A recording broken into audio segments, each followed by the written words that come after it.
इसका मैं थोड़ा सा शॉर्ट नोट्स लगाया हूँ, थोड़ा सभी देखेंगे गौर से। देखिएगा यहाँ पर क्या होगा, यह सॉलिड स्टेट है जिसको ठोस अवस्था कहेंगे हिंदी में।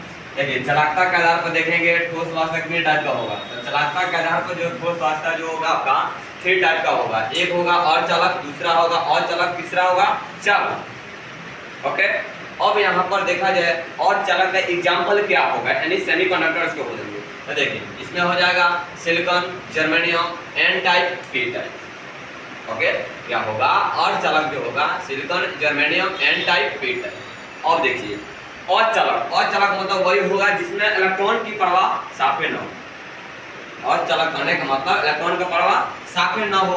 तो देखिए पॉलीथीन हो गया और मिट्टी हो गया, इसमें इलेक्ट्रॉन का प्रवाह नहीं होगा। लेकिन अर्धचालक का कहने का मतलब यही हुआ कि उसमें इलेक्ट्रॉन तो जाएगा लेकिन कम जाएगा, इलेक्ट्रॉन तो जाएगा लेकिन कम जाएगा। तो यह आपका अर्धचालक का निर्माण करेगा। अब देखिए चालक का मतलब हो गया कि इससे खूब बढ़िया विद्युत धारा का प्रवाह हो, इलेक्ट्रॉन का प्रवाह हो। जैसे कॉपर हो गया, एल्युमिनियम हो गया, तो इसमें विद्युत धारा का प्रवाह अच्छा से होगा। अगला कंसेप्ट देखिएगा, इसमें आता है क्या ठोस अवस्था, दोष आ गया। तो इसमें दोष जो होगा आपका 2 टाइप का होगा। एक होगा रेखीय दोष और दूसरा होगा आपका बिंदु दोष। एक होगा आपका रेखीय दोष और दूसरा होगा बिंदु दोष। रेखीय दोष का कोई प्रकार नहीं है, इसका कोई बेटा बेटी नहीं है, लेकिन इसका 2 बेटा बेटी है। एक है रस समीकरणीय दोष और दूसरा है अरस समीकरणीय दोष। रस समीकरणीय दोष भी 2 प्रकार के हो गया, एक हो गया शॉर्टी दोष और दूसरा हो गया फ्रैंकल दोष। ओके, शॉर्टी दोष जो होगा इसका एग्जांपल होता है NaCl और KCl, और फ्रैंकल दोष का होगा AgCl और ZnH।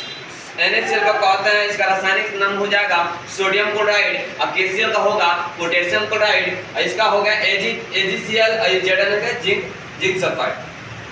अब देखिए फिर यहाँ पर और समीकरणीय दोष जो होगा यह 2 टाइप का होगा।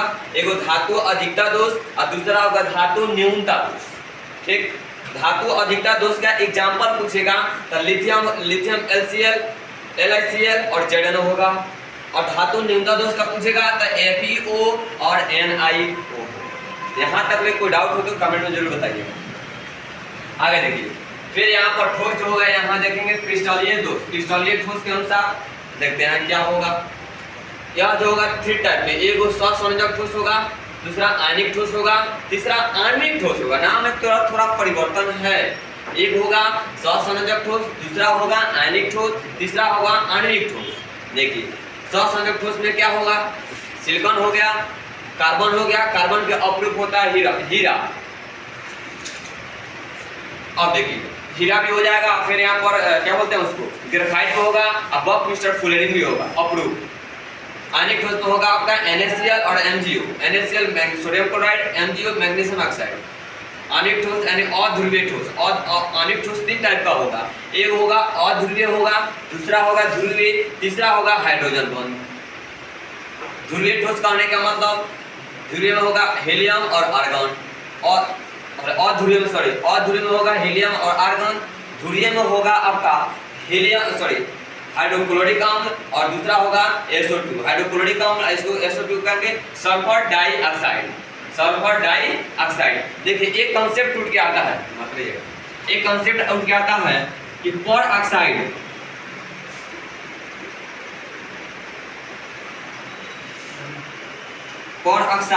एवं, बहुत अच्छा कंसेप्ट है, बार बार जोड़ता है। पर ऑक्साइड तथा ऑक्साइड डाइऑक्साइड में क्या अंतर है? डाइऑक्साइड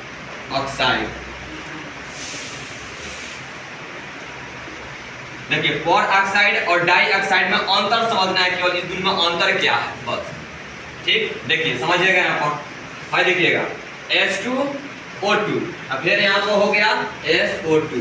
दोनों में समझना है कि किसमें पर ऑक्साइड लगेगा और किसमें डाइऑक्साइड लगेगा। जैसे यह H2O2 है जिसको हाइड्रोजन पर ऑक्साइड कहते हैं, और SO2 है जिसको सल्फर डाइऑक्साइड कहते हैं। लेकिन इसमें डाई है, इसमें तो डाई है, लेकिन इसमें पर ऑक्साइड इसको क्यों कहते हैं, इसको डाइऑक्साइड क्यों कहते हैं?